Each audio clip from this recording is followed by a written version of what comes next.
قل يا عبادي الذين أسرفوا على أنفسهم لا تقنطوا من رحمة الله إن الله يغفر الذنوب جميعا إنه هو الغفور الرحيم. Warahmatullahi wabarakatuh. Innal hamdalillah nahmaduhu wa nasta'inuhu wa nastaghfiruh wa na'udzu billahi min shururi anfusina wa min sayyiati a'malina. May yahdihillahu fala mudhillalah wa may yudlil fala hadiyalah. Ashhadu an la ilaha illallah wahdahu la syarikalah wa ashhadu anna Muhammadan abduhu wa rasuluhu la nabiyya ba'dah. Allahumma salli wa sallim ala Muhammadin wa ala alihi wa ashabihi wa mawalah wa ba'd. Qala Rasulullah sallallahu alaihi wasallam kharus salafi ana li binatihi Fatimah radhiyallahu anha. Rasulullah SAW pernah bersabda kepada anaknya Fatimah radhiyallahu anha, sebaik-baik salafi adalah saya. Baik bapak-bapak, ibu-ibu, ikhwati wa akhwati yang dimuliakan Allah, dengan kudrah dan iradah Allah jugalah kita bisa bertemu di dalam mushola yang mulia ini. Semoga kita semua di sini mendapatkan hidayah dan taufiknya sehingga bertambah iman dan takwa kita kepada Allah Subhanahu wa taala. Baiklah, pada malam ini khususnya memang saya cukup terharu ya, karena sebenarnya dari dulu saya juga ingin untuk bisa memberi kajian di Pemantar Bah ini ya. Nah, di sini ada masjid mushola baru, tapi qadarullah tidak tersambung dengan kawan-kawan di sini. Barulah hari ini tersambungnya. Alhamdulillah malam ini. Semoga ini pertemuan yang penuh dengan hikmah, penuh insyaallah barakah. Amin ya rabbal alamin. Ya. Sebelumnya saya mohon maaf karena saya tidak tahu apakah tentang manhaj Firqatun Najiyah ini pernah dibahas di sini apa belum? Belum pernah ya. Kalau belum, maka saya ingin sekali membahas kitab ini. Tetapi saya tidak memulai dari awal kitab ini. Saya comot-comot saja yang penting-penting ya. Bagi kita, penting bagi kita, maksudnya semuanya penting dalam ini, tapi ini penting bagi kita. Saya ambil dari kitab Minhajul Firqatin Najiyah, jadi langsung ya dari kitab Minhajul Firqatin Najiyah. Artinya ya, metode pemahaman golongan yang selamat. Metode pemahaman golongan yang selamat. Kitab ini dikarang oleh Syekh Muhammad bin Zamil Zainu. Beliau adalah pendiri satu madrasah di Makkah Al-Mukarramah dengan nama Darul Hadis. Jadi Darul Hadis Makkah Al-Mukarramah beliau yang dirikan. Ya, hafizahullah ta'ala. Beliau banyak mengarang kitab-kitab kecil dan mudah-mudah dipahami. Bahkan kami dulu dengan buya kami belajar pertama akidah Islam itu kitab beliau. Yang kecil mudah. Judulnya Khus Aqidataka Minal Qur'ani wa Sunnah. Ambillah akidah kamu dari Al-Quran dan Sunnah. Itu kitab kecilnya, sangat bagus sekali kitabnya. Ya. Nah, kemudian diantaranya kitabnya ini. Di antaranya kitabnya lagi adalah kitab tentang kerusakan-kerusakan tasawuf. Karena apa? Karena kebetulan beliau sebelum menjadi salafi, beliau 20 tahun belajar tasawuf. Ini tidak main-main ya. 20 tahun belajar tasawuf. Jadi tahu persis bagaimana tasawuf itu. Belajar tarikot, hakikat, syariat, tarikot, hakikat, makrifat itu betul-betul hafal beliau. Karena 20 tahun belajar itu. Beliau tobatnya pada Allah. Beliau waktu itu pergi ke pasar, di salah satu pasar di Mekah. Kemudian ketemu buku yang dikarang oleh Syekh Albani rahimahullah, buku kecil, judulnya Sifat Sholat.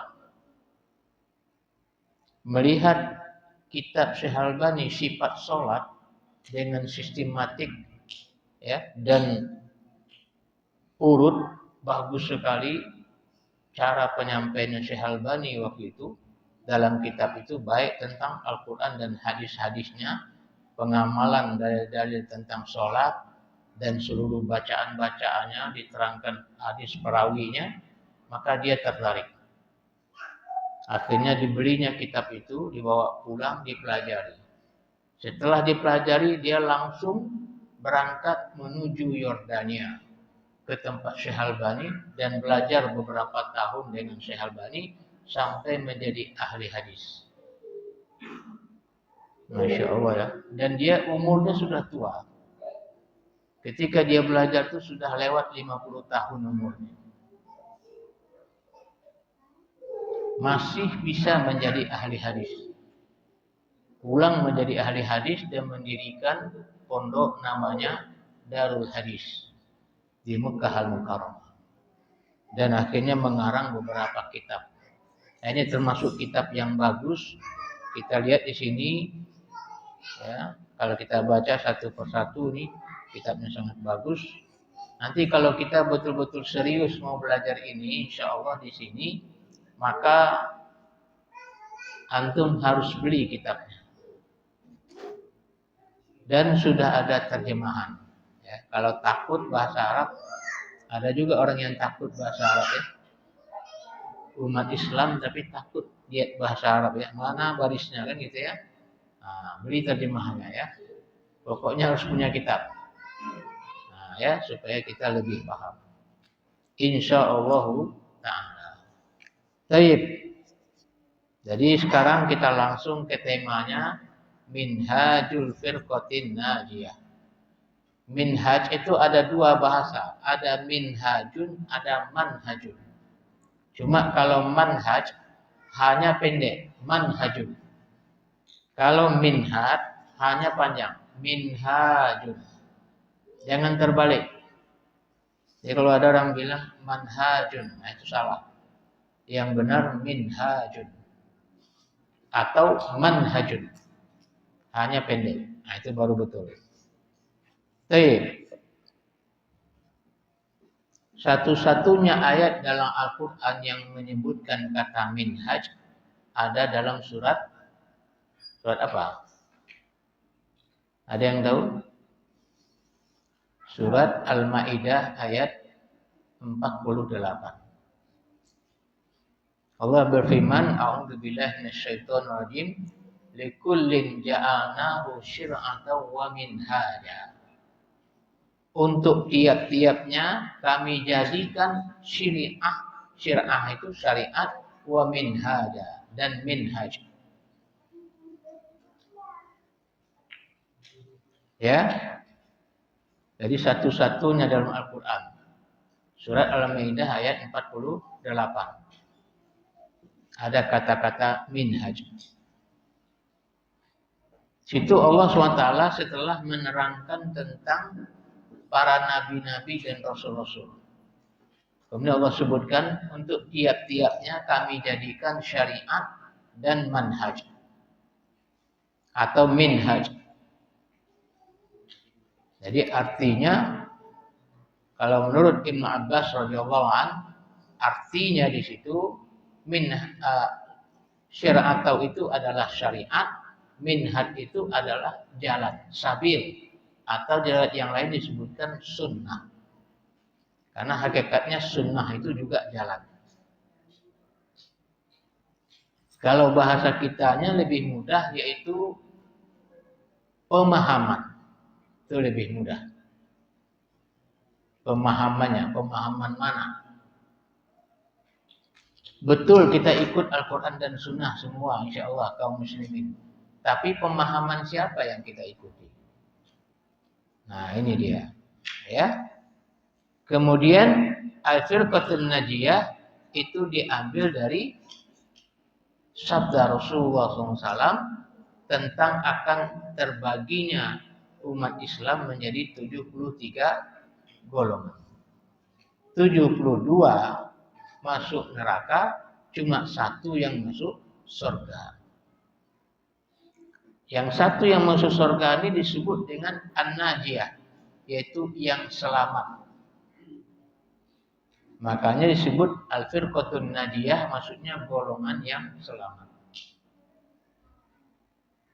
Jadi yang kita bahas sekarang, golongan yang selamat, yang satu yang masuk surga, kata Rasulullah SAW. Tapi kalau yang 72 dari kaum muslimin harus singgah dulu ke neraka. Nah, ini yang dimaksud. Siapa sebenarnya Al-Firqatun Najiyah itu? Ya, siapa sebenarnya yang satu itu? Yang dalam suatu hadis Rasulullah katakan, wahiyal jamaah. Itu adalah al-jamaah. Di riwayat lain Rasulullah sebutkan, ma'ana alaihil yauma wa ashabi. Apa-apa yang saya berada di atasnya dan para sahabat saya. Nah, ketika Rasulullah menyebutkan atas para sahabat itulah, maka disitulah muncul kata-kata salaf. Dan Rasulullah sendiri juga menyebutkan kepada Fatimah anaknya, ana khairus salafi, saya adalah sebaik-baik salaf daripada kamu. Jadi kata-kata salafi itu maksudnya adalah Al-Firqatun Najiyah. Tidak ada bedanya. Begitu juga Ahlus Sunnah. Ahlus Sunnah yang kita maksud, Ahlus Sunnah pendapat daripada Ibnu Abbas radhiyallahu anhu. Ya. Mungkin ada bapak ibu sini yang tahu kenapa atau kapan munculnya kata-kata Ahlus Sunnah. Ada yang tahu?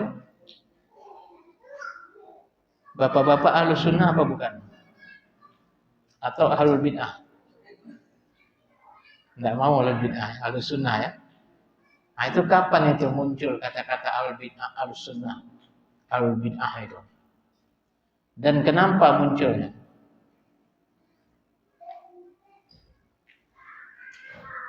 Ya, jadi ada orang bertanya kepada kita, kamu agama Islam atau bukan Islam? Jawabannya Islam. Muslim apa tidak? Jawabannya Muslim. Terus ada yang bertanya, kamu Ahlus Sunnah atau Ahlul Bid'ah? Nah, gimana cara menjawabnya? Kapan kira-kira Ahlus Sunnah itu mulai dinyatakan? Dan kenapa sebabnya ada kata-kata Ahlus Sunnah? Ya? Belum tahu. Sejak berdirinya Aswaja. Betul? Aswaja baru ya. Abad ke-20 ya. Nah, gimana coba? Ya, jawabannya kapan adanya kata-kata Ahlus Sunnah? Yaitu semenjak adanya Ahlul Bid'ah. Dulu para sahabat, tabi'in, atba'ut tabi'in, awalnya tidak mengenal kata Ahlus Sunnah, Ahlul Bid'ah. Tidak mengenal.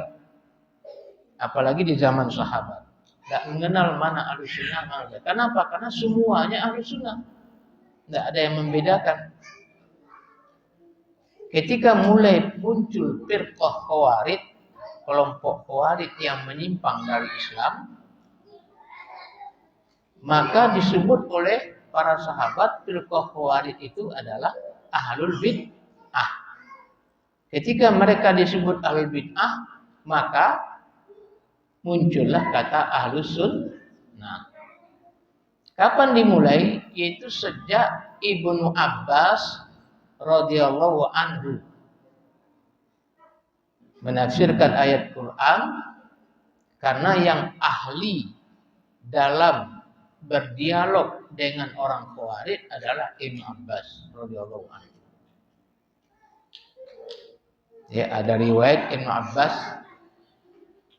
berdialog dengan orang Khawarij ketika itu, maka ribuan orang Khawarij keluar dari Khawarij kembali ke salaf, kembali ke ahli sunnah. Makanya Ibnu Abbas yang paling tahu dengan kata-kata ahli sunnah dan ahlul bid'ah. Allah berfirman, yauma tabyaddu wujuhum wa taswaddu wujuh. Yauma tabyaddu wujuh wa taswaddu wujuh. Kata Allah dalam surah Ali Imran, nanti pada suatu hari dibangkitkan orang-orang yang wajahnya putih berseri-seri dan hitam kelam. Nah, Ibnu Abbas menafsirkan wajah putih berseri-seri itu adalah wujuhu ahli sunnah wal jamaah. Dan yang hitam kelam itu adalah wujuhu ahli bid'ah wal firqah. Jadi di zaman sahabat Ibnu Abbas sudah mengenal kata ahli sunnah dan kata ahlul bid'ah. Dan ini diikuti oleh dua muridnya yang hebat, yaitu Anas bin Sirin dan Muhammad bin Sirin rahimahumullah. Ya, Muhammad bin Sirin rahimahullah taala menerangkan falamma waqa'atil fitnah. Ketika terjadi fitnah. Nah, fitnah apa ini maksud? Yaitu fitnah adanya ahlul bid'ah Khawarij. Dan itu terjadi di zaman dia. Ketika mulai ada kelompok yang sesat dari ajaran Rasulullah dan sahabat, maka mereka disebut ahlul bid'ah dan Rasulullah dan para sahabat disebut ahlus sunnah. Dan itulah hakikat firqatun najiyah. Atau nama lainnya at-Thaifatul Mansurah. Golongan yang selalu ditolong oleh Allah. Ini ada juga dalam hadis Nabi. Ya, Syekh bin Baz rahimahullah mengatakan nama lainnya adalah salafun soleh. Nanti kenapa disebut salafus soleh? Nanti ada di kitab Jadilah Salafi Sejati, karangan Syekh Abdul Salam. Nanti bisa insya Allah dibaca sendiri ya, karena kitabnya sudah tersebar. Ya, nah itu dia mukadimahnya tentang kenapa kita mempelajari manhaj al-firqatun najiyah. Bagaimana betul pemahaman kelompok golongan yang selamat itu. Dalam kitab ini diterangkan satu persatu. Atau bagaimana betul ahlus sunnah yang dikatakan oleh Ibnu Abbas dan dua orang muridnya, Anas bin Sirin dan Muhammad bin Sirin rahimahumullah. Atau bagaimana betul pemahaman salafi itu. Nah ini dia. Karena itu sama, tidak ada bedanya. Ya, baik. Kita akan mulai. Di sini disebutkan manhaj al-firqatun najiyah, pemahaman golongan yang selamat. 1. Al-firqatun najiyah hiya allati taltazimu minhajar Rasul sallallahu alaihi wasallam fi hayatihi wa minhaja ashabihi min ba'dihi wa huwa al-Qur'anul Karim alladzi anzalahu Allahu ala rasulih. Golongan yang selamat yang Rasulullah katakan satu aja yang masuk surga itu adalah dia adalah melazimi, memastikan mengikuti manhajnya Rasulullah SAW dan ketika hidupnya dan manhaj para sahabatnya setelah beliau meninggal. Jadi manhaj Firqatun Najiyah itu yang pertama adalah manhaj yang selalu mengikuti pemahaman Rasulullah ketika beliau masih hidup dan pemahaman para sahabatnya setelah beliau meninggal. Itu manhajnya. Mengikuti pemahaman Rasulullah dan sahabat. Itu disebut manhaj Al-Firqatun Najiyah. Itulah manhaj yang sebenarnya, manhaj Ahlussunnah wal Jamaah, dan itulah manhaj salaf. Apa itu? Wa huwal Qur'anul Karim, yaitu berpegang teguh dengan Al-Qur'anul Karim alladzi anzalahu Allahu ala rasulih, yang Allah turunkan kepada Rasulnya Muhammad SAW. Kemudian wa bayyanahu li sahabati fi hadithi sahihah. Kemudian Rasulullah terangkan Al-Quran itu kepada sahabat-sahabatnya dalam hadis-hadis yang sahih.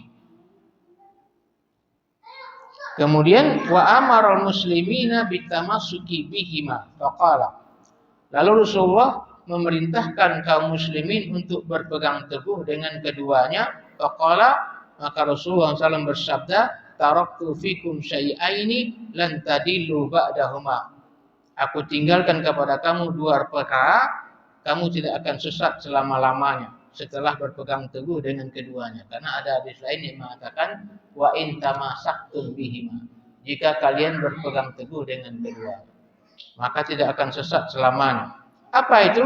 Kitab Allah wa sunnati. Kitab Allah dan sunnahku. Dan tidak boleh memisah-misahkan antara Al-Quran dan sunnah. Wala yatafarraqa hatta yarida alayyal haud. Dan kedua-duanya ini tidak terpisah sampai datang al-haud kepada saya. Apa al-haud? Yaitu telaga yang diberikan kepada Rasulullah SAW nanti di padang mahsyar. Ya, Rasulullah diberikan dua telaga. Satu pertama Al-Kautsar. Al-Kautsar itu di surga. Kalau Al-Haud ini di padang mahsyar, ketika kita dikumpulkan dengan terik panas matahari sejengkal itu. Nah, ketika panas-panasnya itu, Allah memberikan haud kepada Rasulullah. Yang apabila minum dengan haud itu tidak akan haus selamanya. Nah, itu nanti diperintahkan seluruh pengikut Ahlus Sunnah, pengikut Salafi, ya, pengikut Firqatun Najiyah minum dengan air itu. Makanya Rasulullah katakan begitu, sampai datang haud kepadaku. Ya, nah, ini dia. Berpegang teguhlah dengan keduanya, kitab Allah dan sunnahku.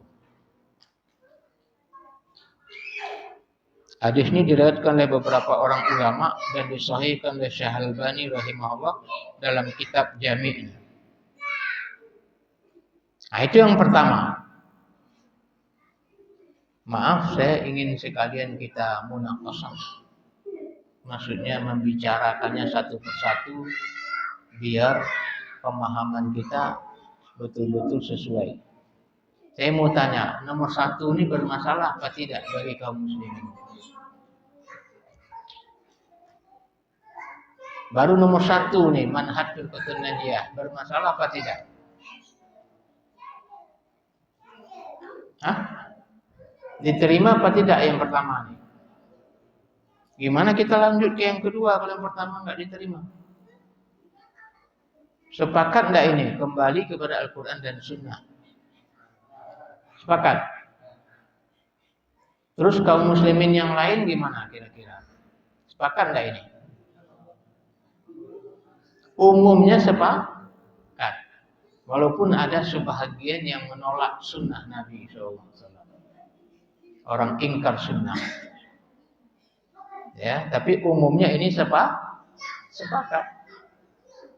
Tidak ada masalah insya Allah. Kalau kita ngaji di kantor gubernur pun, di kantor bupati pun, insya Allah tidak masalah. Mereka akan terima karena memang Al-Quran dan Sunnah merupakan dua hukum dasar Islam. Islam dibentuk dengan dua ini. Dan tidak mungkin satu saja. Kenapa? Karena Al-Quran itu tidak bisa dipahami kecuali dengan Sunnah Rasul. Tidak bisa diamalkan. Kalau ada orang berpegang dengan Al-Quran saja, ingkar dengan Sunnah Nabi, dia nggak bisa sholat, nggak bisa puasa, nggak bisa bayar zakat, nggak bisa naik haji. Karena dalam Al-Quran tidak diterangkan tuh sholat tuh berapa rakaat, apa saja nama sholatnya nggak diterangkan. Dalam Al-Quran hanya disebutkan aqimis sholat, dirikan sholat. Berapa rakaatnya, waktu-waktunya tidak diterangkan dalam Al-Quran, diterangkan dalam hadis Nabi. Oleh karena itu hadis Nabi sunnahnya juga harus diterima sekalian. Dan Rasul memang diutus untuk menerangkan Al-Quran itu dengan hadis-hadisnya kepada umat Islam. Insya Allah nomor 1 oke ya, tidak masalah ya. Kalau dia masalah langsung boleh bantah, tidak apa-apa. Silakan. Ada yang nggak setuju? Saya mau Al-Quran saja Ustaz, Sunnah nggak mau. Silakan. Ada yang mau Quran saja? Kalau yang mau Quran saja, tidak mau Sunnah, tidak bisa sholat, tidak bisa bayar zakat. Karena dalam Quran cuma disebutkan perintah bayar zakat, tapi zakat apa saja, bagaimana cara bayarnya, nggak ada keterangannya. Adanya dalam hadis Nabi. Ya. Baik, kita lanjut yang kedua ya. Lanjut yang kedua. Karena insya Allah nomor 1 ini umumnya kaum muslimin juga menerima ya, insya Allah. Dimanapun berada. Sekarang kita yang kedua. Karena kita ingin melihat perbedaan yang jelas. Siapa Firqatun Najiyah, siapa yang bukan Firqatun Najiyah.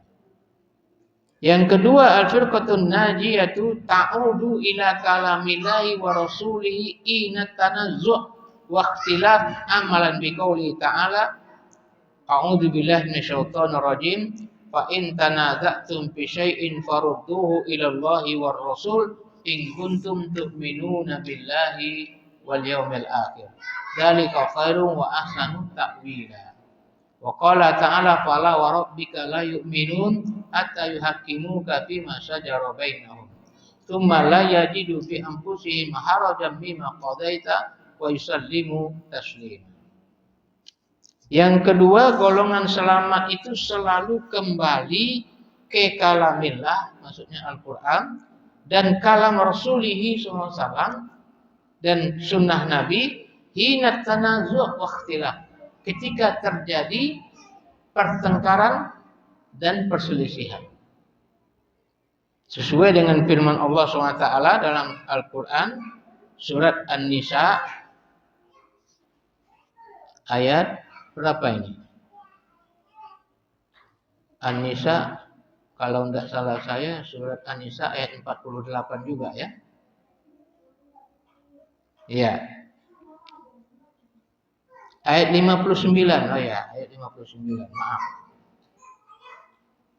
Sesuai dengan firman Allah SWT, maka jika kamu berselisih terhadap sesuatu, maka kembalikanlah kepada Allah dan Rasulnya. Kembalikan kepada Al-Quran dan Sunnah. In kuntum tu'minuna billahi wal yaumil akhir, jika kamu beriman kepada Allah dan hari akhir. Dzalika khair wa ahsanu ta'wila. Yang begitu yang terbaik dan sebaik-baiknya penetapan, pemilihan. Wa qala ta'ala, dan berfirman Allah Ta'ala, fala wa rabbik, maka demi Rabbmu la yu'minun, mereka tidak beriman hatta yuhaqqimuka fima shajara bainahum, sampai kamu dijadikan hakim dalam urusan-urusan yang mereka selisihkan di antara mereka. Tsumma la yajidu fi anfusihim harajan mimma qadaita wa yusallimu taslima. Kemudian ya, tidak ada rasa berat hati pada diri mereka setelah engkau putuskan dan mereka menyerah betul-betul semenyerah-menyerahnya. Surat An-Nisa juga ayat 65. Ya, dalam surat An-Nisa ayat 65 ini ada asbabun nuzul. Asbabun nuzul itu sebab turunnya ayat. Apa sebab turunnya ayat? Yaitu ada dua orang sahabat Nabi yang bertengkar waktu itu masalah duniawi sebenarnya, yaitu masalah pengairan kurma yang mereka miliki. Jadi disebutkan dalam sejarah, kebetulan ada satu orang sahabat yaitu Zubair, Abdullah bin Zubair bin Awam. Ya, Abdullah bin Zubair bin Awam ini itu adalah anak bibi Rasulullah SAW. Berarti sepupu ya, sepupu Rasulullah tapi dari sisi ibu. Anak bibi Rasulullah SAW. Bertengkar dengan seorang sahabat Ansor dalam masalah pengairan kurma, tanaman mereka. Kebetulan kurmanya, pohon kurma atau kebun kurmanya Zubair bin Awam di bagian atas. Sementara kebun kurma sahabat Ansor ini di bagian bawah. Jadi bertingkat, ada tinggi rendah. Tapi yang di atasnya adalah kurma Abdullah bin Zubair bin Awam. Ya. Nah, kebetulan ada air mengalir habis hujan. Ketika air mengalir itu, maka orang yang punya kebun kurma di atas kan berusaha mengalirkan air itu ke kebun dia dulu, kan begitu.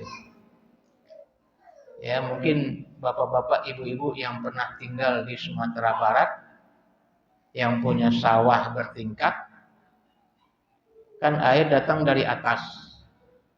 Itu kalau ada air mengalir, ya, kemudian sawah kita sama-sama kering, kemana dulu dikasihkan orang? Tentu yang paling atas dulu ngambil ya air itu, dia arahkan dulu ke sawahnya, kan begitu? Ya, diarahkan dulu ke sawahnya. Ya, baru nanti dialirkan ke bawah. Bahkan bagaimanapun nanti kalau sawah itu penuh, dia mengalir sendiri ke bawah, kan begitu? Nah, ini kebetulan memang pas hari hujan ada air, maka Abdullah bin Zubair itu berusaha dulu memberi minum kurma-kurmanya dengan air itu. Diarahkannya ke kurma-kurmanya. Marahlah sahabat Ansor ini. Ya, tidak setuju seperti itu. Ya, dia katakan biarkan saja air itu mengalir kemana dia mau. Ya, tidak ada orang yang punya kebun di atas, nggak ada yang akan berprinsip seperti itu. Nggak ada. Itulah. Ada? Nggak ada. Kita yang punya kebun di atas tentu mengalirkan dulu ke kebun kita, baru kita oper ke bawah. Nggak ada yang tiba air tengok, ya kebun kita kering atau sawah kita kering, biarkan aja lah air lewat gitu. Mana ada? Karena itu haknya orang yang di atas. Karena dia air itu lewat tanamannya dulu. Makanya wajar kalau diberikan ke tanamannya dulu, baru dikirim ke bawah. Tapi sahabat Ansor ini nggak setuju. Akhirnya mereka bertengkar. Ketika bertengkar, itulah hebatnya sahabat. Ketika bertengkar masalah dunia saja, langsung mengadu kepada Rasulullah SAW. Minta keputusan Rasulullah SAW. Lalu kata Rasulullah kepada Zubair, Abdullah bin Zubair, saya agak lupa ya, Abdullah bin Zubair atau Zubair bin Awam langsung. Kalau nggak salah itu Zubair bin Awam langsung ya, bukan Abdullah bin Zubair. Makanya saya salah selalu ngomongnya. Jadi langsung Rasulullah mengatakan, ya Zubair, hai Zubair, isilah dulu, berikan air itu ke korma-korma dulu, ke korma karmu dulu. Kemudian kirim ke bawah air. Nah, ini kan sesuai fatwa Rasulullah SAW. Karena memang Zubair lebih berhak, dia berada di atas radhiyallahu anhu. Tambah marahlah orang Ansor nih, dia nggak setuju. Maunya dibiarkan saja air itu mengalir kemana dia mau. Nggak ada orang berprinsip seperti itu. Termasuk di kampung saya, di sawah yang bertingkat-tingkat itu, mesti orang atas dulu yang ngambil air, dibelokkannya ke sawah dia. Nggak mungkin dia biarkan saja air itu mengalir di selokan itu ya, mungkin di parit itu. Mesti dia masukkan dulu ke sawah dia. Nanti baru diopornya ke bawah. Karena sahabat Ansor ini masih belum terima keputusan Rasulullah SAW, maka akhirnya Rasulullah mengatakan kepada Zubair bin Awam, hai Zubair, ya, siram tanaman kamu dulu semuanya, kemudian usahakan tahan air itu di atas, jangan dikirim ke bawah.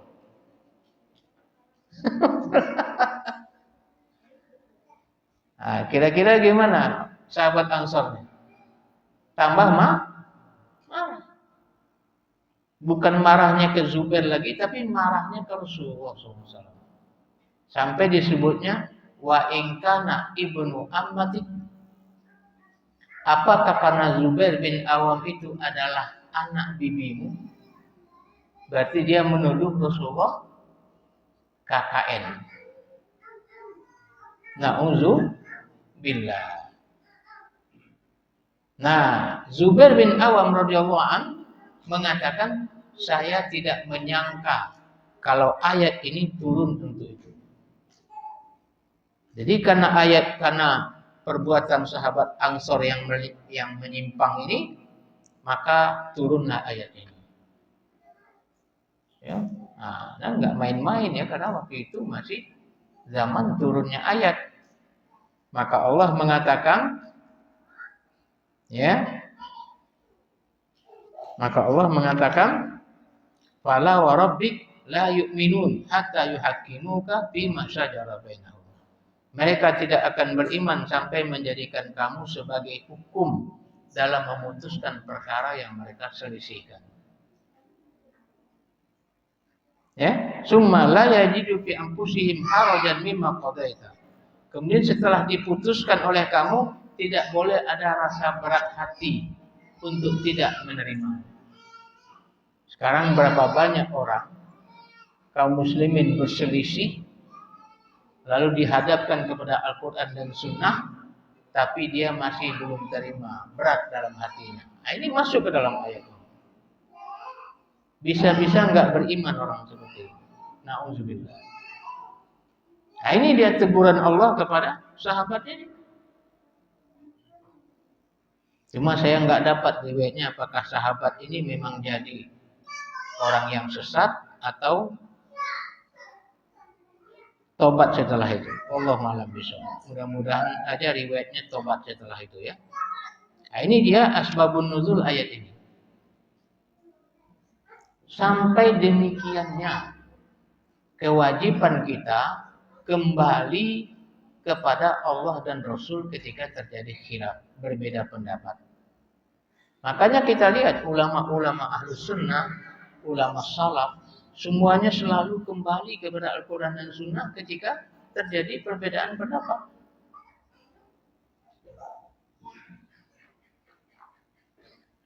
Ya, karena kitab Allah dari Allah SWT hakun, dan sunnah Rasulullah juga hakun. Yang lainnya belum tentu, bisa jadi iya, bisa jadi tidak. Tapi kalau Al-Quran dan Sunnah yang sahih sudah pasti hakun, dan hanya Allah dan Rasulnya yang berani mengatakan hak.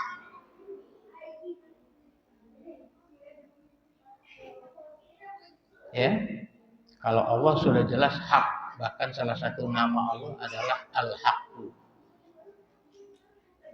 Rasulullah pernah mengatakan, tidak keluar dari mulutku ini kecuali hak. Ada bapak ibu sini yang berani mengatakan tidak keluar dari mulutku kecuali al-haq? Ada? Masya Allah. Kalau ada yang berani mengatakan itu berarti Nabi. Hah? Kalau kita hitung apa yang keluar dari mulut kita ini selama ini, Insya Allah bisa jadi banyak buruknya daripada baiknya, kan? Nah, ini dia ya, Masya Allah. Oke, nomor 2 ini. Ada yang bermasalah kira-kira? Kita khusus di sini dulu. Bermasalah enggak? Disuruh, kalau kita berbeda pendapat, disuruh kembali kepada Al-Quran dan hadis yang sahih. Ada masalah enggak kita di sini? Ada? Enggak, insya Allah ya. Yakin ya ingin kembali kepada Al-Quran dan Sunnah yang sahih kalau ada berbeda pendapat? Ya? Tidak merajuk-merajuk. Yakin insya Allah ya? Nah, begitu. Ya? Nah, harus yakin ya. Kembali kepada Allah dan Rasulnya ketika terjadi perbedaan pendapat. Jadi jangan ingin menang lagi ya, kecuali telah diputuskan oleh Al-Quran dan hadis dalam seluruh hal, bahkan dalam masalah hal duniawi, termasuk perselisihan dengan istri. Bertengkar dengan istri, kembalikan kepada Al-Quran dan Sunnah. Jangan main buang-buang aja.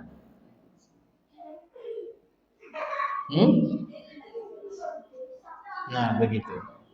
Sudah masuk waktu? Sudah ya? Sudah masuk waktu belum? Hah? Udah ya? Ya. Ini sudah lewat 30 berapa itu?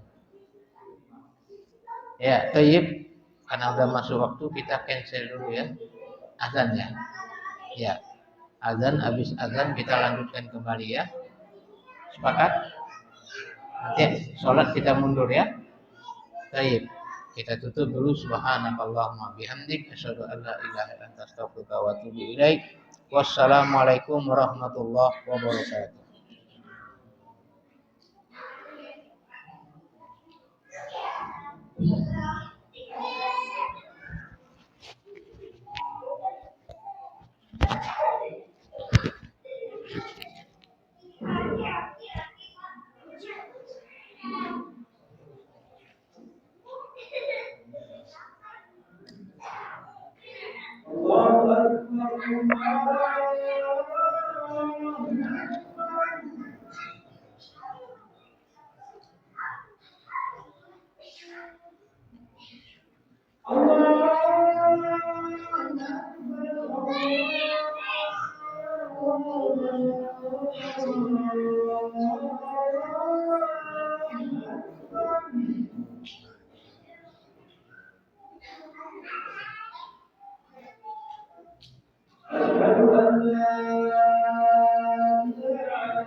Alhamdulillah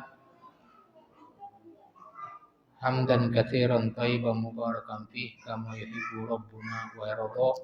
Ya Rabbana lakal hamd kama yanbaghi li jalali wajhika wa 'azimi sultanik. Asyhadu an la ilaha illallah wahdahu la syarika lah wa asyhadu anna Muhammadan abduhu wa rasuluhu la nabiyya ba'dah. Allahumma shalli wa sallim ala Muhammadin wa ala alihi wa ashabihi wa mawalah wa ba'd. Ya, baik. Kita sampai jam berapa kira-kira? Kemarin kita di Pekanbaru sama Syekh Ibrahim itu seperti ini juga ya, daurahnya ditunda dengan azan. Habis itu lanjut daurah sampai 8:30. Tidak apa-apa, terlalu malam. Tidak apa-apa ya? Ya, insyaallah. Atau semampu kita aja ya, sekuat kita ya. Baik. Kembali kita ke permasalahan nomor 2. Insyaallah kita sudah sepakat ya, selalu kembali kepada Al-Quran dan Sunnah yang sahih ketika terjadi perselisihan di antara kita, baik urusan agama maupun urusan duniawi, seperti permasalahan dengan keluarga, seperti masalah warisan misalnya. Kalau berselisih dalam masalah warisan, kita kembali ke Al-Quran dan Sunnah. Jangan ikut-ikut yang lain, ikut adat, ikut ini, jangan. Nanti rusak ya. Kembali kepada Quran dan Sunnah. Baik, insya Allah itu kita yang ikut sekarang kajian malam ini. Kalau yang di luar kita kaum muslimin nomor 2 ini gimana? Udah bisa diterima apa belum? Kira-kira kaum muslimin di luar sana bisa nggak menerima nomor 2 ini? Itu kembali selalu kepada Al-Quran dan Sunnah dalam perselisihan. Gimana kira-kira? Jujur aja jawab apa adanya. Hah? Ada yang mau, ada yang tidak. Mana yang banyak? Yang mau dengan tidak. Banyak tak mau. Nah, itu kenapa? Kita ingin tahu kenapa itu banyak yang tidak mau. Hah? Jadi saya beri pemisalan. Ini cerita lucu memang ya. Ada orang Jawa tinggal di Medan, di kisaran Medan. Ya. Lalu qadarullah bapak ibunya duluan meninggal. Habis itu bapaknya. Lalu mereka ingin membagi waris. Warisan itu tidak terlalu banyak katanya. Sekitar 300 juta lah kalau yang dibagi. Lumayan juga ya. Jadi anaknya berempat laki-laki, berempat perempuan.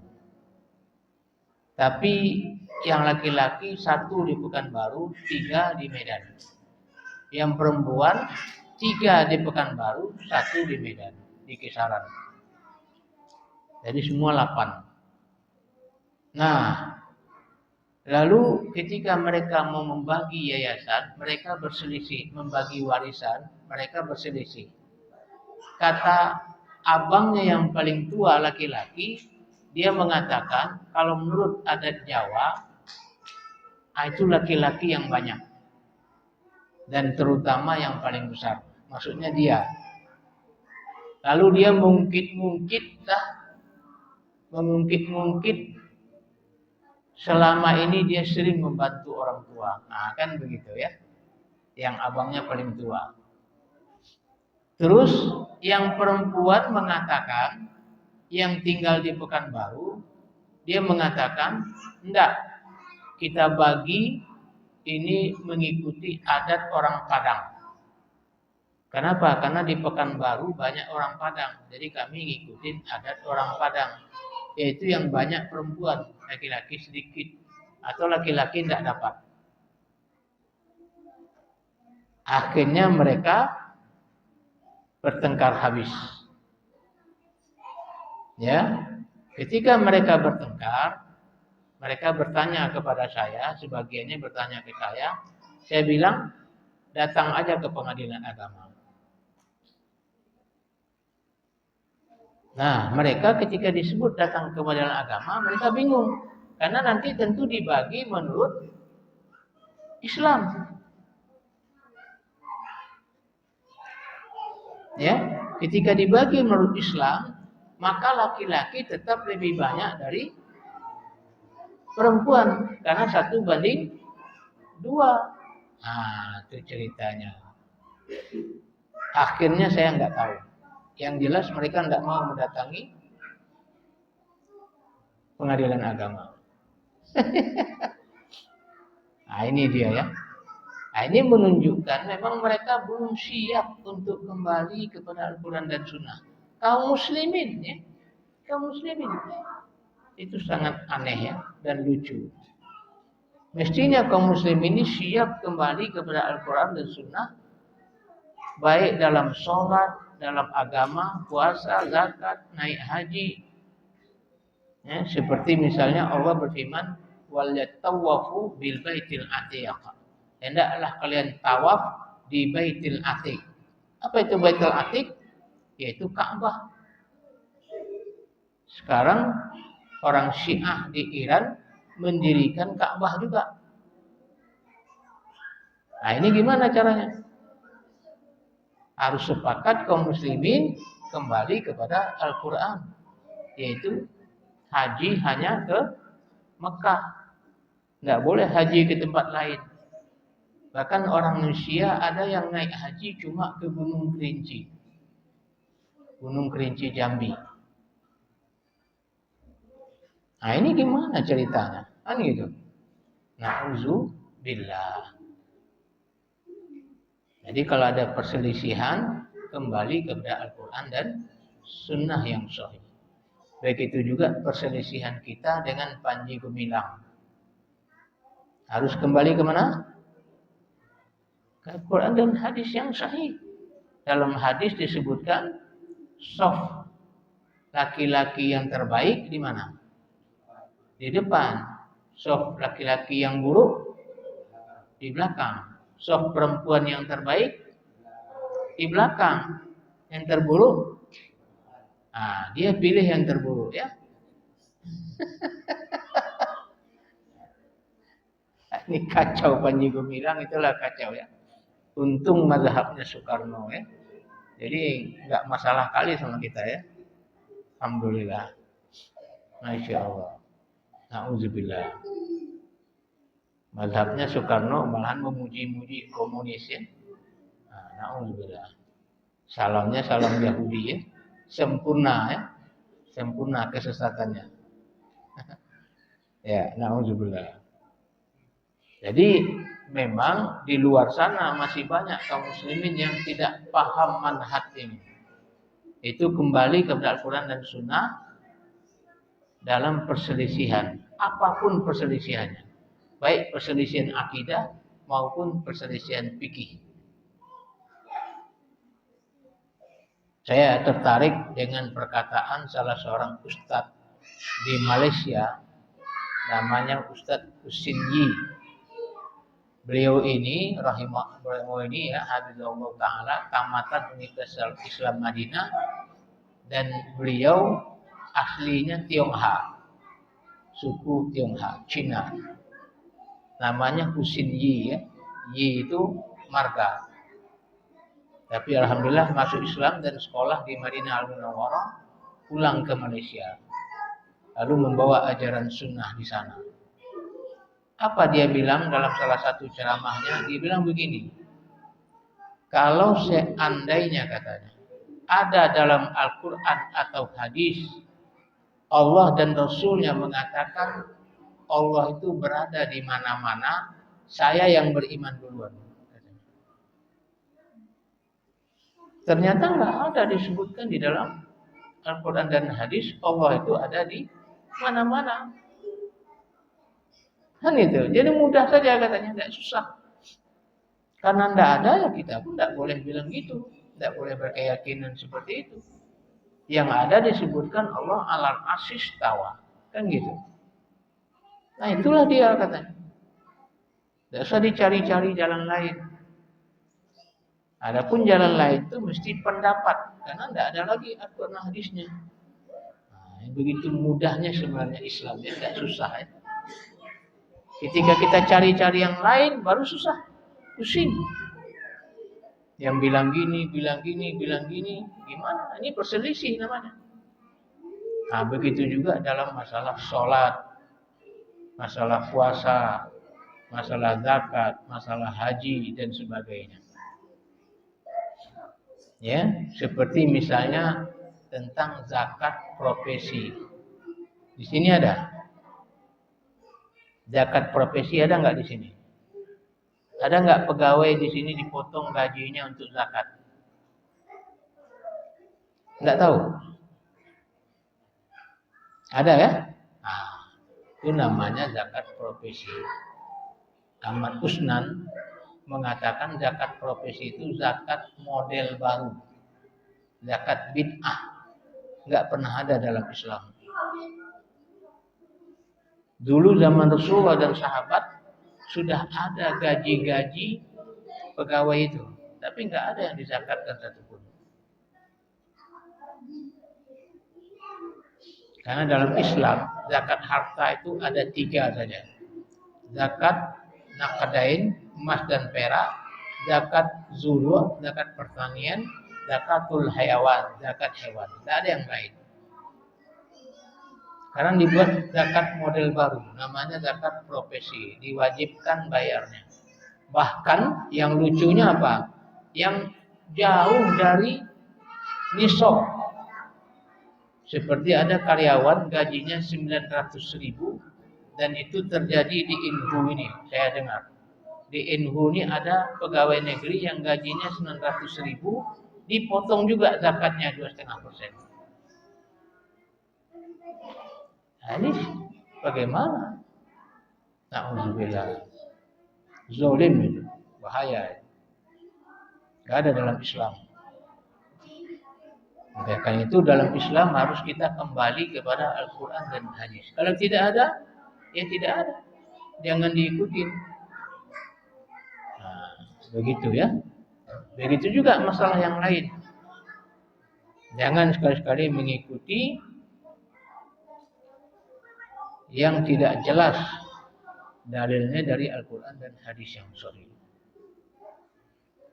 Baik, sekarang kita lanjutkan yang ketiga. Oh, tadi sudah nomor 2 kita sepakati insyaallah. Sekarang yang ketiga. Yang ketiga, al-firqatun najiyah la tuqaddimu kalama ahadin ala kalamillahi wa rasulihi amalan biqaulihi ta'ala ya ayyuhalladzina amanu la tuqaddimu baina yadayillahi wa rasulihi wattaqullaha innallaha samii'un 'aliim. Surat Al-Hujurat. Allah berfirman, yang ketiga yaitu golongan yang selamat selalu mendahulukan, saya ulangi, golongan yang selamat tidak mendahulukan perkataan seseorang pun atas perkataan Allah dan Rasul-Nya. Tidak mendahulukan perkataan si A, si B, si C dari perkataan Allah dan Rasul-Nya, dari perkataan Allah dalam Al-Quran dan perkataan Rasul dalam hadis sahih. Amalan biqaulihi ta'ala, mengamalkan firman Allah Ta'ala, ya ayyuhalladzina amanu, hai orang-orang yang beriman, la tuqaddimu baina yadayillahi wa rasulih. Jangan kamu mendahulukan antara Allah dan Rasul-Nya. Wattaqullah, dan bertakwalah kepada Allah, innallaha samii'un 'aliim. Sungguhnya Allah Maha mendengar lagi Maha mengetahui. Nah, ini dia ajaran sunnah, ajaran salaf. Ajaran firqatin najiyah. Itu tidak mendahulukan perkataan seseorang atas perkataan Allah dan Rasul-Nya. Walaupun siapapun dia. Kainam mengkana, kata para ulama. Siapapun orang. Apakah para wali tingkat tinggi, atau siapapun pokoknya selain Allah dan Rasul-Nya, tidak boleh didahulukan. Siapapun dia. Walaupun tinggi jabatannya. Ahli fatwa, menteri agama, apapun dia tidak boleh didahulukan daripada Al-Quran dan hadis. Nah, sampai di sini dulu sepakat enggak kita? Yang hadir di sini dulu sepakat enggak? Sepakat ya? Tidak boleh mendahulukan perkataan siapapun daripada perkataan Allah dan Rasul. Ya, kita lanjutkan dulu. Wa qala Ibnu Abbas, berkata Ibnu Abbas radhiyallahu anhu, arahum sayahlikun, saya melihat kalian semua, ini maksudnya kepada tabi'in. Ya, sayahlikun, kalian akan hancur. Kata Ibnu Abbas radhiyallahu anhu, aqulu qala Nabi sallallahu alaihi wasallam wa yaqul qala Abu Bakar wa Umar. Hadis oleh Imam Ahmad dan disahihkan oleh Imam Ahmad Syakir. Saya melihat kalian ini akan hancur. Kenapa? Saya katakan perkataan Nabi SAW, hadis Nabi, lalu kalian katakan berkata Abu Bakar, berkata Umar. Jadi perkataan Abu Bakar dan Umar saja tidak boleh didahulukan dari perkataan Rasul. Apalagi perkataan yang lain. Dalam riwayat yang lain, Ibnu Abbas mengatakan, "Aksha antanazzala alaikum hijaratan minas sama." Saya khawatir akan turun hujan batu dari langit menimpa kalian. Kenapa? Karena saya katakan hadis Nabi, kalian katakan perkataan Abu Bakar dan Umar. Bayangkan ya, perkataan Abu Bakar, manusia yang paling tinggi imannya setelah Rasulullah SAW. Kemudian Umar Khattab khalifah yang kedua. Itu saja nggak boleh didahulukan dari perkataan Allah dan Rasul. Apalagi yang lain yang nggak jelas, yang banyak salahnya. Nah, ini dia nomor 3. Sepakat insyaallah? Sepakat ya? Jadi jangan sampai kita ketika disebutkan Al-Quran dan hadis yang sahih, kita katakan, oh syekh saya bilang begini. Nah, jangan sampai begitu. Kiai saya bilang begini. Nah itu bagaimana Al-Quran dan hadis? Yaitu Al-Quran dan hadis. Kalau kiai saya lain. Tapi kiai saya hafal Al-Quran dan hadis. Wah itu pula ya. Ada yang mengatakan kayak gitu. Kiainya hafal Quran dan hadis. Tapi mungkin hadis itu hadis palsu semua yang dihafalnya. Ya. Karena buktinya ketika ditanyakan nanti siapa kiainya, dia katakan kiainya kayak Tuhan. Ada yang langsung ngomong sama saya seperti itu. Kiai saya itu seperti Tuhan. Saya bilang kalau gitu Tuhan dua. Oh enggak katanya. Bukan seperti Tuhan, seperti Rasul. Oh turun derajatnya sedikit ya. Enak dia aja ngomong ya.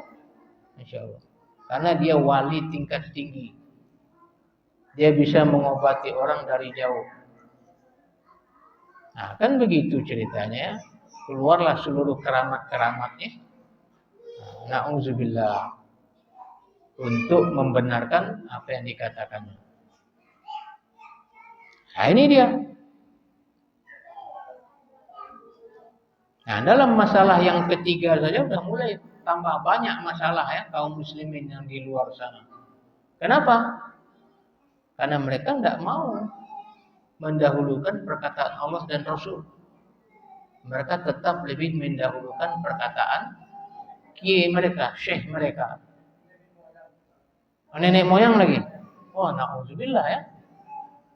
Kalau perkataan nenek moyang tambah parah lagi ya. Kalau nenek moyangnya kera gimana? Hah?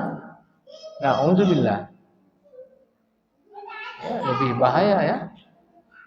Nah itu dia. Tapi kebanyakan bukan nenek moyang ya, tetapi kiainya. Kiainya yang mengikuti nenek moyang. Hampir sama juga ya. Ke situ juga perginya kan gitu ya. Ini Al-Quran, ini hadis. Iya, tapi ini nenek moyang kita. Nah kan gitu ya. Masya Allah. Jadi didahulukan daripada Allah dan Rasul. Apa yang tidak akan terjadi kerusakan di dunia ini. Karena orang-orang telah mendahulukan perkataan makhluk dari perkataan Allah dan Rasul. Nah ini yang ketiga ya. Jadi udah banyak masalah yang ketiga ini ya. Udah mulai banyak kaum muslimin yang melenceng dari sini. Sekarang yang keempat. Yang keempat, al-firqatun najiyah ta'tabirut tauhid. Nah, ini juga banyak lebih parah lagi ya. Yang keempat, golongan yang selamat selalu berpedoman dengan tauhid. Dakwahnya dakwah tauhid. Sebagaimana dakwah para nabi-nabi dan rasul dahulu. Begitu juga dakwah para sahabat. Diutus para sahabat oleh Rasulullah SAW semuanya mengajarkan tauhid. Ya. Nah, ini dakwahnya firqatun najiyah, dakwahnya ahlus sunnah, dakwahnya salafun soleh, dakwah salafi. Mesti selalu berpedoman kepada tauhid.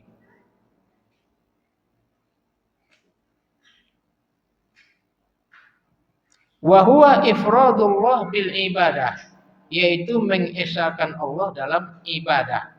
Doa seperti doa, satu-satunya kita berdoa hanya kepada Allah. Wal isti'anah, satu-satunya kita minta tolong hanya kepada Allah. Wal istighosah, itu hampir sama itu. Waktu syiddah war raha, di waktu sulit dan di waktu lapang, semuanya kepada Allah. Nah, itu tauhid ibadah. Wazabahi, termasuk menyembelih, harus hanya karena Allah. Wan nazri, dan nazar juga hanya kepada Allah. Begitu juga wat tawakkul, tawakal juga hanya kepada Allah.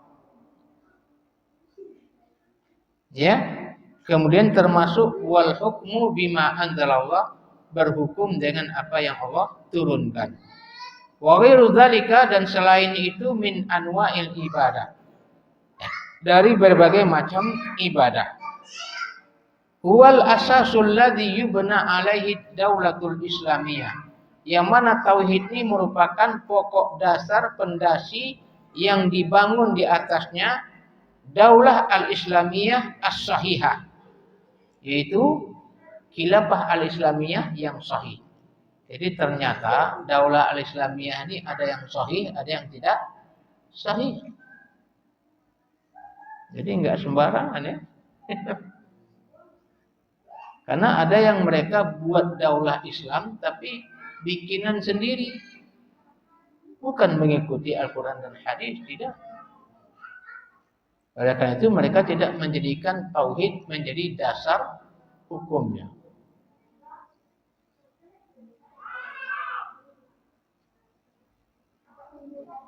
Ya, seperti dulu yang terjadi di Afghanistan dan di Pakistan. Ketika mereka menang dari kaum musyrik Afghanistan itu, lalu ditegakkanlah khilafah Islamiyah, tetapi mereka ramai-ramai ke kuburan sahabat Abu Ayyub Al-Ansari rahimahullahu taala, radhiyallahu anhu, lalu mereka menyembah-nyembah kuburan itu. Begitu juga ketika Partai Al-Jazair, Partai Islam menang di situ, mereka akhirnya pergi ke salah satu kuburan sahabat dan menyembah-nyembah di situ. Nah, ini apa namanya? Begitu juga perbuatan orang-orang di Bosnia Herzegovina. Pecah dari Uni Soviet, lalu membentuk presiden muslim, semuanya muslim, tapi akhirnya justru mengagung-agungkan kuburan, menyembah kuburan. Tidak ada lagi tauhidnya, dasar tauhidnya enggak. Nah, ini namanya apa? Nah, dalam masalah ini sudah bertambah banyak jauh kaum muslimin. Bahkan berapa banyak kaum muslimin di dunia ini enggak mengerti tauhid itu apa. Sampai demikian.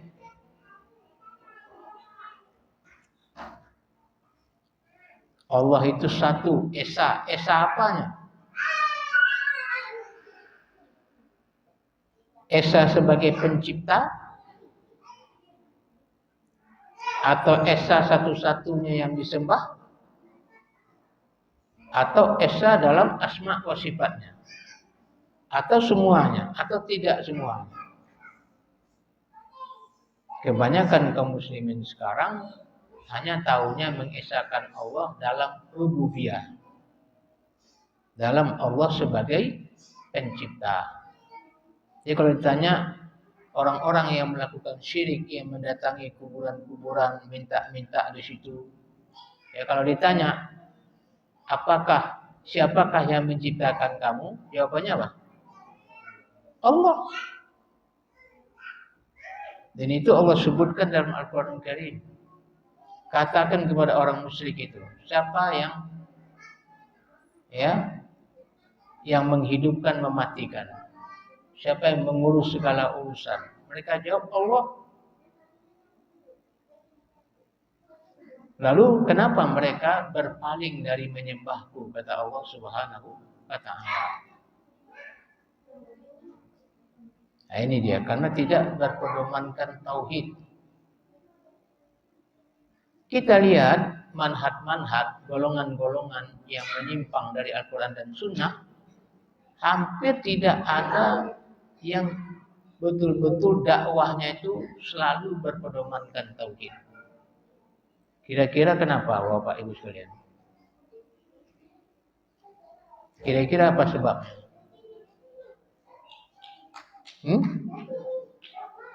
Saya pernah tanya kepada salah seorang yang berdakwah dengan jamaah tabligh.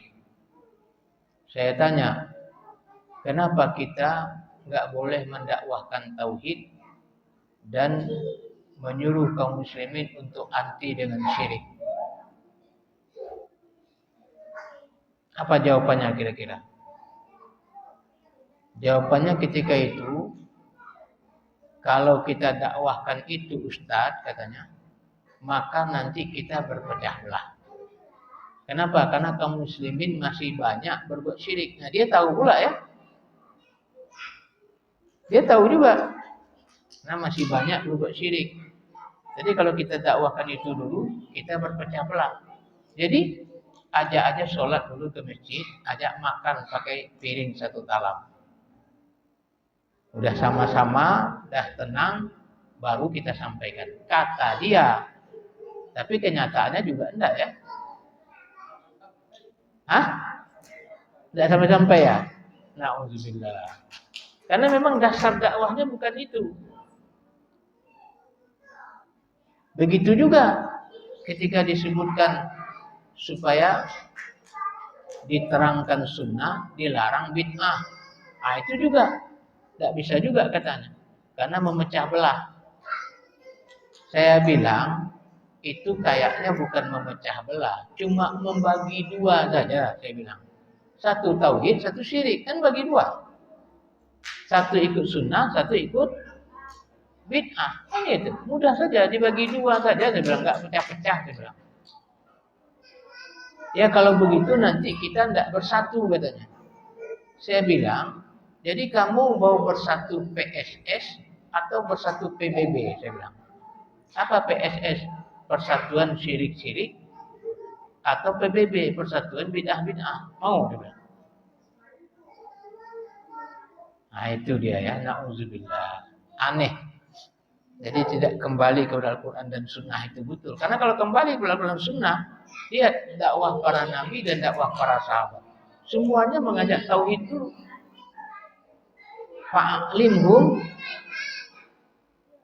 syahadata alla ilaha illallah. Baru anna Muhammadar Rasulullah. Itu dulu. Wa'budullah. Malakum min ilahin ghairu. Itu dakwah para nabi dan rasul. Semuanya memerintahkan tauhid dulu dan melarang syirik. Wa'budullah wa la tusyriku bihi syai'a. Nah, kalau dia melihat Al-Quran dan hadis, semuanya ke situ. Bukan ngajak sholat dulu, tidak ada dalam riwayat satupun Al-Quran dan hadis dakwah para nabi dan rasul diajak ke sholat dulu, tidak ada. Karena kalau kaum muslimin sholat tapi dia masih melakukan syirik, maka apa? Sholatnya pun tidak diterima, tidak ada gunanya. Lain asyrafta layak batonna amaluka, kata Allah. Jika kamu berbuat syirik, maka batallah seluruh amal ibadah kamu. Hanya di nomor 4 ini saja sudah mulai masalah ya. Banyak kaum muslimin yang menyimpang dari sini. Yaitu harus dakwah itu didasari dengan tauhid.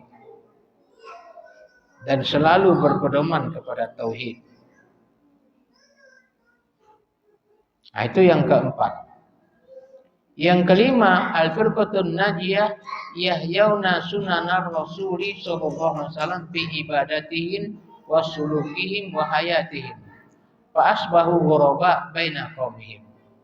Yang kelima, golongan selamat itu selalu menghidupkan sunnah-sunnah Rasul di dalam ibadah mereka, di dalam akhlak mereka, di dalam hidup mereka, sehingga mereka menjadi ghuraba, asing baina qaumihim, di tengah kaum muslimin sendiri.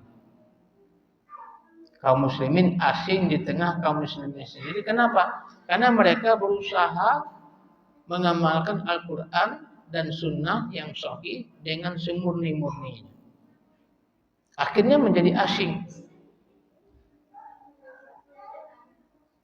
Saya dulu tahun 1988 awal mengikuti kajian salaf di Pekanbaru, pakai jenggot, masih bujang, pakai jenggot, ribut orang. Kamu masih muda, udah pakai jenggot katanya, kayak datuk-datuk. Nah, alhamdulillah. Sementara bapak saya sendiri nggak berjenggot ya, waktu itu. Nah, ini dia aneh di tengah kaum kita sendiri. Istri saya pakai cadar, orang pertama pakai cadar di kampungnya itu dia. Jadi waktu pakai cadar, banyak orang yang ribut, bingung. Ada yang pernah langsung nengok-nengok di sini ya. Nah, gitu. Ya, namanya orang kampung itu bodoh-bodoh, nggak tahu Al-Quran dan hadis. Pernah ada cerita lucu, saya menghadiri salah satu walimahan saudara kita yang sudah ngaji salaf. Lalu saya terlambat waktu itu masuk. Ketika saya masuk di situ, maka ada sebahagian akhwat-akhwat kita itu bercadar masuk. Lalu marah-marahlah salah seorang pengurus KUA itu. Ribut dia, kebetulan perempuan. Ribut marah-marah, apalah orang ini pakai cadar semua kayak hantu gitu. Kan itu. Lalu saya bilang sama dia, Bu, maaf Bu ya, saya bilang. Setahu saya yang menyuruh mereka pakai cadar orang Departemen Agama. Oh, bingung dia. Mana ada kadang? Ada Bu. Tengok di dalam Al-Quran terjemahan Departemen Agama. Surat Al-Ahzab ayat 59. Di situ tertulis di footnote-nya di bawah, hasiahnya, catatan kakinya, jilbab adalah sejenis baju kurung yang menutupi kepala, muka, dan badan. Tertulis di situ, Pak. Itu Quran terjemahan Departemen Agama. Yang menerjemahkannya itu 13 orang yang dikepalai oleh Profesor Asbi As-Sadiqi, ulama-ulama besar di zamannya, yang menerjemahkan Al-Quran Departemen Agama. Itu coba Bapak cek, punya nggak Al-Quran terjemahan Departemen Agama? Coba dicek di rumah. Di situ disebutkan keluaran depak itu. Surah Al-Ahzab ayat 59 di catatan kakinya di bawah disebut jilbab adalah, itu kan perintah Rasul untuk kepada istri-istri dan anak-anaknya dan seluruh wanita kaum muslimin untuk memakai jilbab. Di bawahnya diterangkan jilbab itu adalah, ini berarti oleh orang Departemen Agama, ya enggak? Ya, bahwasanya jilbab itu adalah sejenis baju kurung yang lapang yang menutupi kepala, muka, dan dada. Nah, bingung dia. Nah itu Bu, belajar lagi Bu. Ibu di mana belajar? Di YAIN katanya. S1 YAIN. Nah, baca lagi Bu Al-Quran. Orang depak yang suruh kami pakai cadar. Ya, Masya Allah ya. Nah, ini karena kebodohan ya. Allah alam bisawab. Jadi memang golongan yang selamat selalu menghidupkan sunnah Rasul seluruhnya. Bukan cuma makan di talam aja, bukan. Dalam akidah, ibadah, muamalah. Jangan akidah salaf, ahlus sunnah, muamalahnya sunnah, ibadahnya sunnah, muamalahnya ikut Yahudi. Jangan. Main riba aja terus. Na'udzubillah. Harus semuanya ikut sunnah. Sehingga menjadi apa tadi? menjadi asing di tengah kaum sendiri. Sesuai dengan sabda Rasulullah SAW, Innal Islama bada'a ghariban. Dulu waktu Islam datang pertama sekali dianggap asing. Dianggap asing oleh siapa? Oleh orang kafir Quraisy. Karena banyak berbeda dengan adat istiadat mereka. Kemudian wasayaudu ghariban kama bada'a, dan akan kembali asing lagi sebagaimana dulu dianggap asing. Nah, ini yang lucunya, asing kembali ini yaitu di tengah kaum muslimin sendiri, karena sudah lama ditinggalkan. Pakai jenggot bagi laki-laki sudah lama ditinggalkan. Sudah banyak kaum muslimin yang manis-manis ya. Bukan ganteng lagi tapi manis-manis, cantik-cantik ya. Kalau di Arab kata orang kalau nggak pakai jenggot laki-laki dicium sama orang laki-laki Arab. Karena katanya cewek. Syekh Said Sabiq dalam fikih sunnahnya mengatakan ya, orang yang nggak berjenggot itu kal unsa. Tahu Bapak unsa? Unsa itu tidak laki-laki, tidak perempuan. Itu dalam fikih sunnah. Ya, nah itu dia. Nah sekarang dianggap aneh oleh orang Islam sendiri yang nggak paham. Jadi hati-hati ya yang nggak berjenggot, hati-hati ke Arab ya, bahaya. Ya, karena ada kawan saya cerita yang nggak berjenggot itu diciumi sama orang Arab, karena manis katanya, nggak ganteng. Fatuba lil ghuraba, maka ketika itu berbahagialah orang yang asing itu. Kenapa? Karena ikut sunnah. Jadi kita harus berbahagia mengikuti sunnah Nabi SAW. Baiklah, sampai sini dulu pelajaran kita, sampai yang kelima. Di lain waktu insya Allah kita lanjutkan kembali. Mohon maaf atas seluruh kesalahan. Kepada Allah kita kembalikan semuanya. Subhanakallahumma wa bihamdik, asyhadu an la ilaha illa anta, astaghfiruka wa atubu ilaik. Wassalamualaikum warahmatullahi wabarakatuh. Mungkin ada 1-2 pertanyaan, saya persilahkan. Kalau yang segan bertanya langsung, silahkan melalui WhatsApp saya.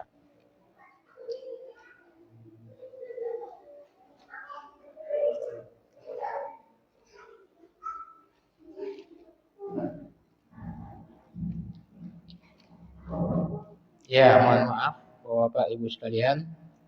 Ya, saya persilahkan. Waalaikumsalam warahmatullahi wabarakatuh.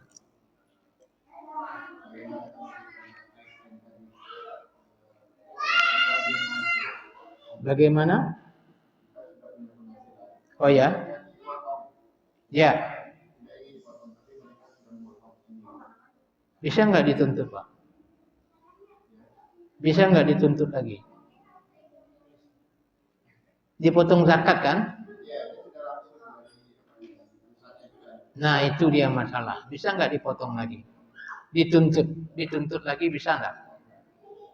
Ya kalau nggak bisa ya gimana? Mestinya harus sama-sama kita sepakat menuntutnya. Kalau nggak bisa ya gimana? Terpaksa. Niatkan aja sedekah. Karena nggak ada zakatnya, jadi jelas itu nggak ada zakat. Zakatnya nggak benar, nggak betul. Di luar Al-Quran dan hadis. Niatkan aja sebagai sedekah, sudah. Yang ikhlas tidak ikhlas. Ya gimana coba? Kadang peraturan perusahaan ya, begitu juga, dipotong juga ya. Wallahualam, nggak tahu saya. Bahkan saya pun nggak tahu persis kemana uang itu perginya. Entah iya di zakat, entah enggak. Tak sesuai nanti diapakan kepada yang berhak atau tidak. Wallahualam. Pengelolanya pun kita nggak tahu, ya kan? Nah ini kacau. Nauzubillah. Masih ada, silakan. Silakan melalui WhatsApp saya 0813 641 42 185. Saya ulangi, ibu-ibu juga boleh bertanya 0813 641 42185. Silakan ibu-ibu bertanya melalui WhatsApp. Insya Allah saya tidak akan save WhatsApp-nya, nomornya ya. Ya, saya persilahkan. Bapak-bapak masih ada, silakan. Enggak ada lagi?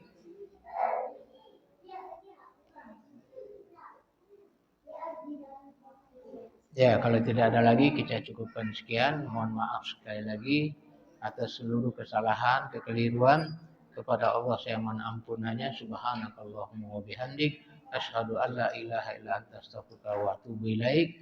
Wabillahi taufiq wal hidayah. Wassalamualaikum warahmatullahi wabarakatuh.